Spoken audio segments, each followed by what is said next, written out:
আসসালামু আলাইকুম।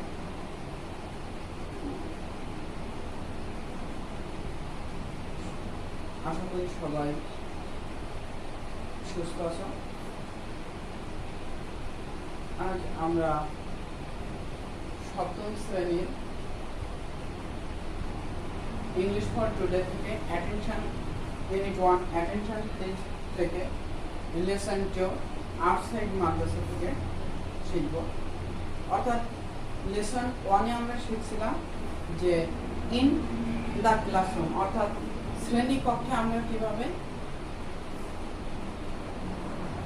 English speaking করব, অর্থাৎ ইংরেজিতে কথা বলবো।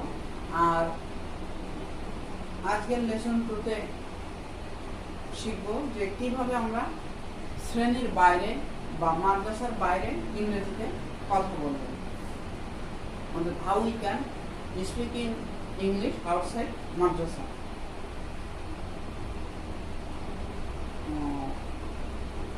মূল টেক্সটে যাওয়ার আগে আমরা ওয়ার্ড মিনিং গুলো দেখে নিব। লেন্ড ধার দেওয়া, বড় ধার করা বা ধার নেওয়া। নোটিস লক্ষ্য করা। হোমওয়ার্ক বাড়ির কাজ। টুনাইট আজ রাত। ক্যারি বহন করা।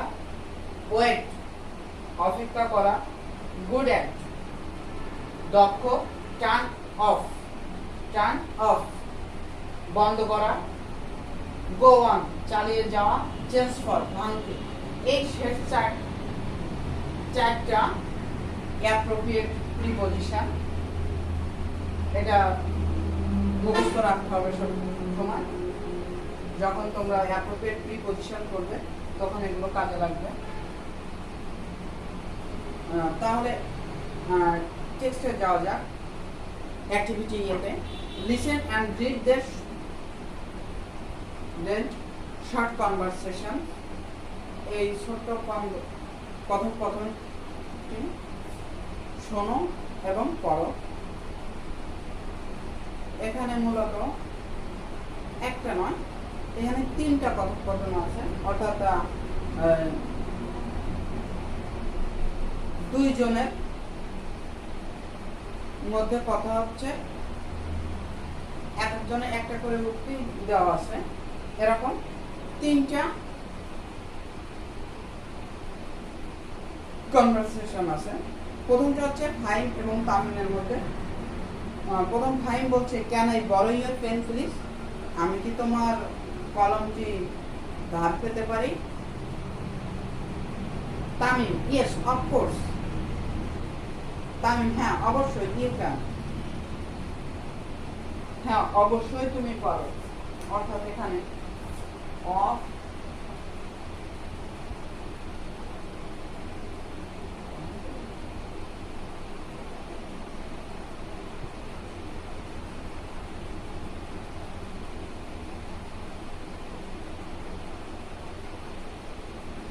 অবশ্যই,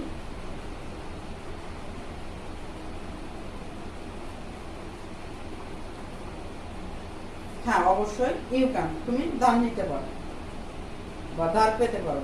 হিয়ার ইউ আর, এখানে হিয়ার মানে এখানে, ইউ আর মানে তুমি এখানে নয়। এখানে মূলত হিয়ার ইউ আর মানে হচ্ছে এই যে কলমটি, এই অর্থে হিয়ার ইউ আর, বা এই যে তোমার কলমটি। এরপর 2 নম্বরে রাদীপ এবং রাহিনের মধ্যে কথা হচ্ছে। রাদীপ বলছে, could you please help me with my maths? দয়া করে তুমি কি আমাকে অঙ্ক করতে সহায়তা করবে বা আমার অঙ্কে সহায়তা করবে, আমাকে অঙ্কে সহায়তা করবে? রাহিন উত্তর দিচ্ছে, সরি দুঃখিত, আই ক্যান আমি পারি না। I am not good at maths আমি গণিতে দক্ষ নই। এবার থার্ড কনভারসেশন সিস্টার আর ব্রাদারের মধ্যে। সিস্টার বলছে, would you turn the television off? তুমি কি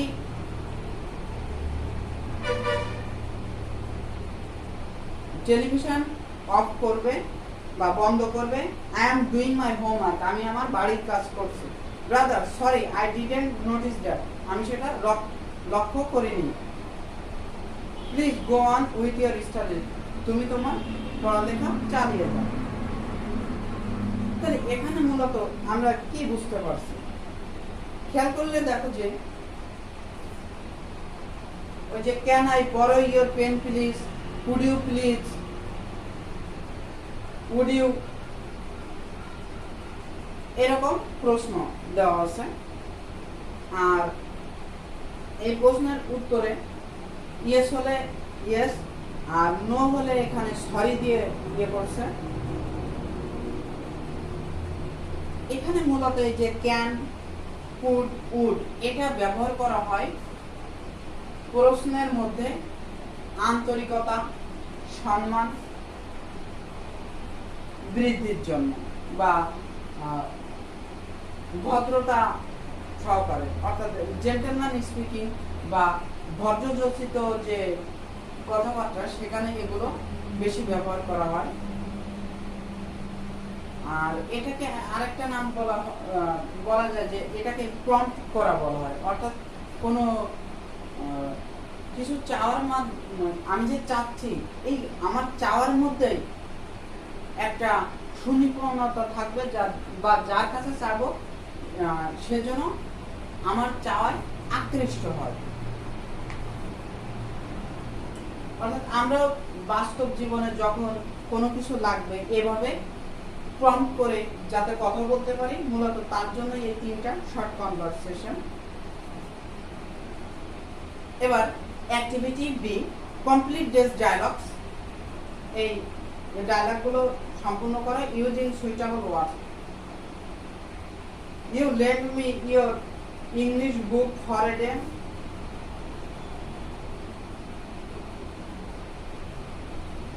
এখানে উড ইউ,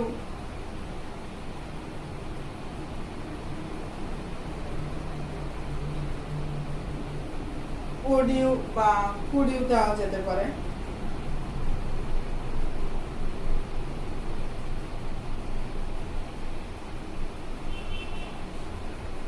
এখন দুইটাই দেখতে হবে।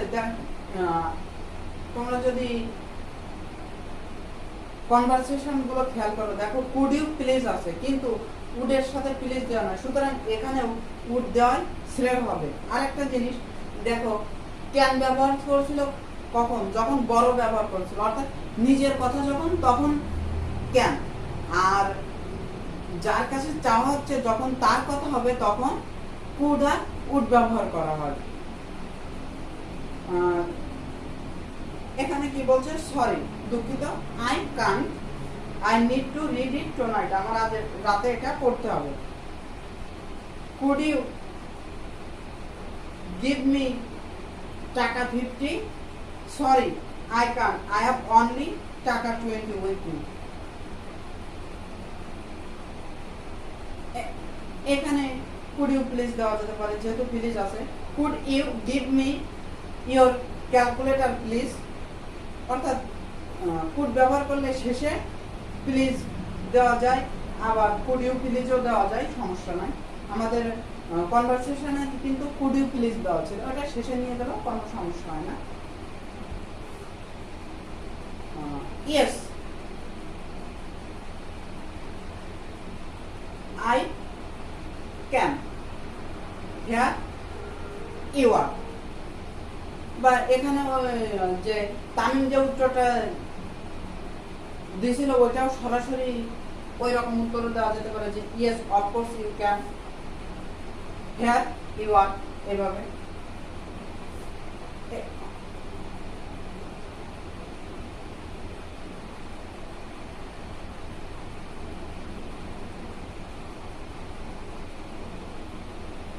এরপর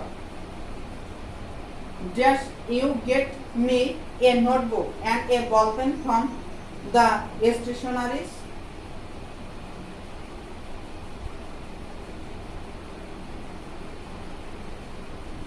Would you get me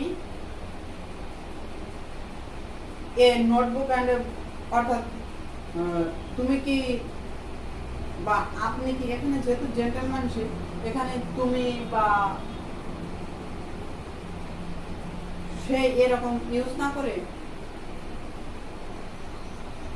উত্তম পুরুষের যে সর্বোচ্চ পর্যায়ে আছে, অর্থাৎ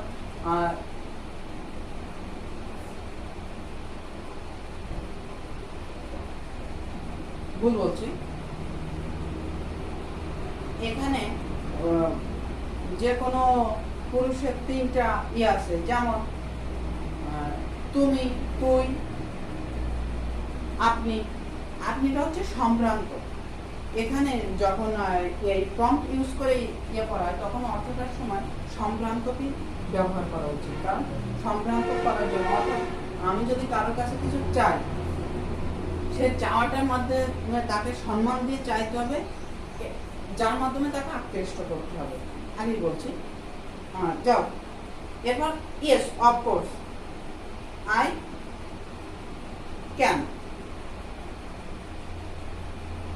can you put my box in the car please. এখানে এই যে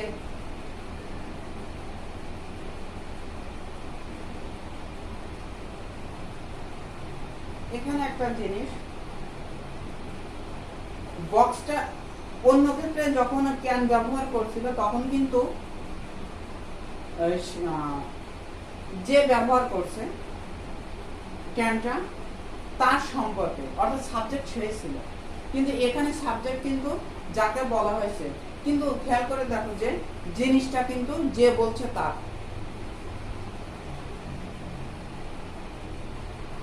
এবং বিদায় শেষে কিন্তু প্লিজ ব্যবহার করছে। Can you put my box in the car please? Yes of course, যেহেতু এখানে আছে, ইয়েস অফকোর্স।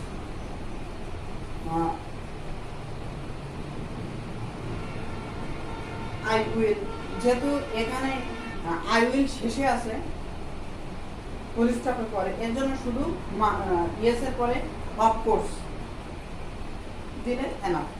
এরপর activity C, make request using the prompt, অর্থাৎ উপরে যেমন প্রশ্ন করছিল ওইভাবে, প্রশ্ন ঠিক না, এখানে কিছুটা ভুল। আসলে এটা অনুরোধ। অনুরোধ কিভাবে? আমি কোনো কিছু সরাসরি যখন কাউকে বলছি যে তুমি কি করো, তখন এইটা কাজ, তুমি কি এটা করে দেবে, অর্থাৎ তখন কিন্তু আমরা প্রশ্ন ঠিকই করছি, কিন্তু অনুরোধার্থে, অর্থাৎ কোনো কিছু করার জন্য অনুরোধ করছি। এর জন্য এটাকে শুধু প্রশ্ন বলা ঠিক নয়। তাহলে রিকোয়েস্ট গুলো প্রম্পট ইউজ করতে হবে, অর্থাৎ ওই রকম ক্যান, কুড, উড ব্যবহার করতে হবে। You want someone to help you with the washing, অর্থাৎ ধৌতকরণে, washing, washing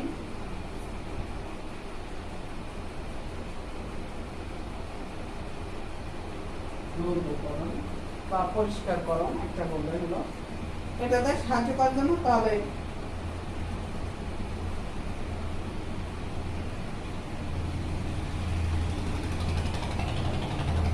could you please help me with the washing, এভাবে বলা যেতে পারে।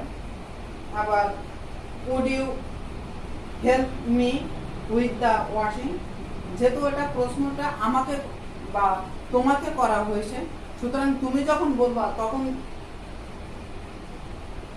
ওটা ফার্স্ট পারসনে কনভার্ট করে ফেলতে হবে, অর্থাৎ ফার্স্ট পারসনে পরিবর্তন করে ফেলতে হবে। You want someone to give you change for a 100 টাকা নোট। দেখো নোটটা কিন্তু তোমার, সেটা চেঞ্জ। এখানে can you give me change for a 100 টাকা নোট প্লিজ দেওয়া যেতে পারে। You want someone to wait a moment, এখানে you please wait a moment দেওয়া যায়।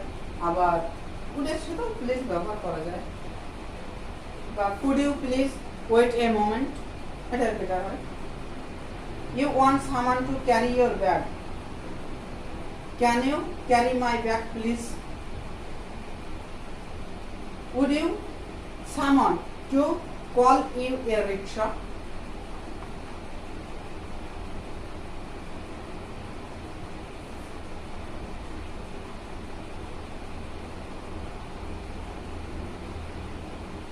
Could you please call a rickshaw? Could you please call a rickshaw? এখানে মিটা না দিলেও হয়, কারণ যেহেতু এটা আমাকে বলেছে যে তুমি একটা লোককে চাও, তাহলে একটা রিক্সা ডেকে দিন, এভাবে বলা যেতেই পারে। আমাকে একটা রিক্সা ডেকে দিন না বললেও চলে। তাহলে আমরা মাদ্রাসার বাইরে, অর্থাৎ বাড়িতে, খেলার মাঠে বা আড্ডাতে, অর্থাৎ মাদ্রাসা বা শ্রেণীকক্ষের বাইরে সমস্ত জায়গায় কিভাবে কারো কাছ থেকে কোনো জিনিস ভদ্রভাবে বা জেন্টেল ল্যাঙ্গুয়েজ ইউজের মাধ্যমে বা প্রম্পট ইউজ করার মাধ্যমে কোনো কিছু করার জন্য বা কোনো কিছু পাওয়ার জন্য অনুরোধ করব, সেটা আমরা আজ শিখলাম। এটা মূলত শুধু শেখার জন্যই না বইয়ে, এটা আমাদেরকে চর্চা করতে হবে, কারণ এই অধ্যায়টা মূলত তোমাদেরকে ইংরেজি চর্চা করার জন্যই তোমাদের বইয়ে সেট করা হয়েছে। আশা করি সবাই, যেহেতু ইন দ্য ক্লাসরুম এখন সম্ভব না, কারণ তোমরা মাদ্রাসায় আসতে পারছো না, কিন্তু এটা কিন্তু সম্ভব।